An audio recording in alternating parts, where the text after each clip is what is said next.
La gente siempre se pregunta, ¿qué tan saludable es compartir con aquellos que están en pecado?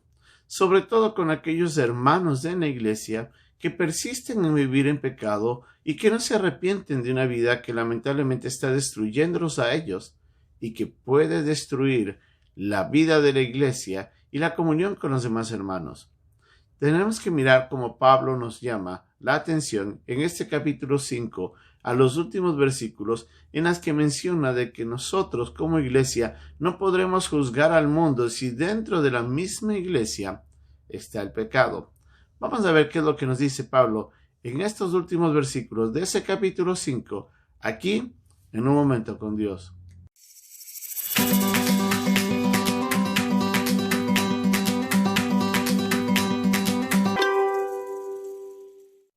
Muchos de los creyentes se preguntarán si se puede mantener la relación con otros hermanos que están en pecado. La verdad es que aunque nosotros los queremos mucho y para muchos de nosotros esas personas pueden ser muy cercanas en nuestra relación, pueden ser amigos muy estimados o familiares a veces, tenemos que valorar realmente cómo eso puede afectar nuestra vida y cómo puede afectar eso la vida en la iglesia sobre todo. Pablo ha venido exhortando y llamando la atención porque en la iglesia en Corinto tenían a un hermano que se había envanecido y estaba afectando ya la vida de la iglesia también. Entonces, este hermano había venido con un comportamiento incorrecto y estaba haciendo daño ya dentro de la misma iglesia y la manera como la iglesia percibía el pecado. Recordemos que la iglesia era una iglesia que estaba establecida en una ciudad en donde muchos de esos comportamientos inmorales eran comunes.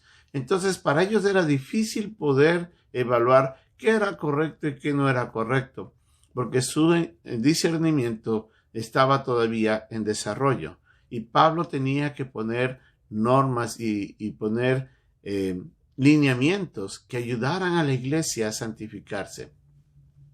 En la vida del creyente también, en la medida que nosotros vamos creciendo y vamos aprendiendo más de Dios y de su palabra y nos vamos santificando y aprendiendo más del discernimiento de nuestras vidas, podemos ver cómo nosotros también comparamos los comportamientos que en nosotros había y que deben ir cambiando por también que existen en la vida de otros y que también debe ir cambiando.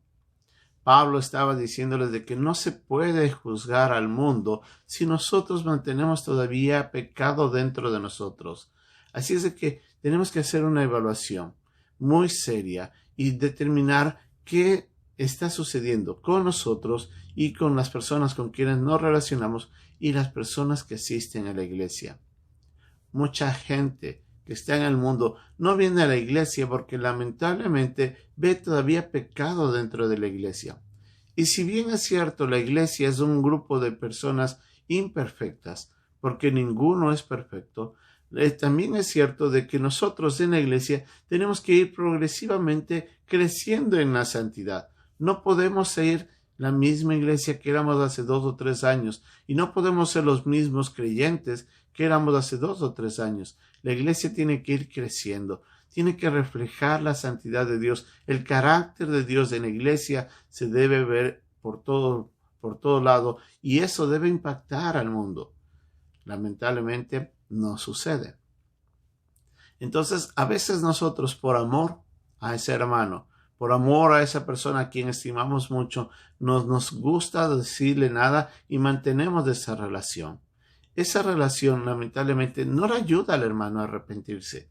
Más bien le favorece porque al no haber una reprensión, le estamos de alguna manera aprobando su comportamiento, permitiéndole que siga con nosotros. Es ahí donde nosotros tenemos que tomar decisiones que, aunque son difíciles, sean necesarias. El bien es el bien del hermano que está en pecado, que se dé cuenta de su comportamiento. Pero si después ya no quiere cambiar, entonces sí se tiene que lamentablemente distanciar a uno de ellos porque no podemos continuar con eso. Recuerda usted en el pasaje que se encuentra ahí en la carta de Pedro, donde él exhorta a que el comportamiento pecaminoso en el que vivía Lot afectaba su vida. Lamentablemente él estaba viviendo así porque había decidido vivir así. Había estado viviendo en una sociedad en la que el pecado inmoral abrumaba a todo mundo, y él estaba siendo afectado. Nosotros como creyentes, cuando permitimos ese comportamiento en alguna otra persona y mantenemos nuestra relación con ellos, también eso va a afectarnos y va a afectar nuestra espiritualidad y nos puede aún inclusive confundirnos y llevarnos a pecar o a considerar de que su comportamiento no es tan grave. La santidad es necesaria.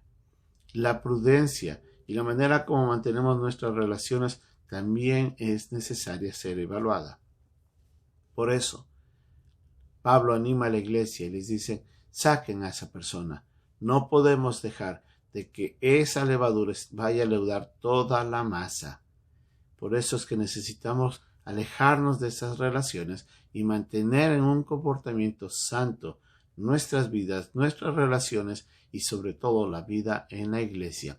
Usted y yo tenemos que cambiar nuestras vidas y usted y yo también tenemos que evaluar cómo nos relacionamos con aquellos que siendo hermanos viven en pecado. No podemos salir del mundo. Vivimos en este mundo. Pero no quiere decir que tenemos que convivir con el pecado. Tenemos que aprender a ser sabios con el mundo y aún con los hermanos o aquellos que, llamándose hermanos, viven en pecado. Tenemos que tomar posiciones serias. Si Cristo murió para santificar la iglesia, nosotros tenemos que ser parte activa de esa santificación para traer la santidad en la iglesia y de esa manera reflejar al mundo que estamos ante un Dios que es santo y que espera nuestra santidad. Que Dios nos ayude.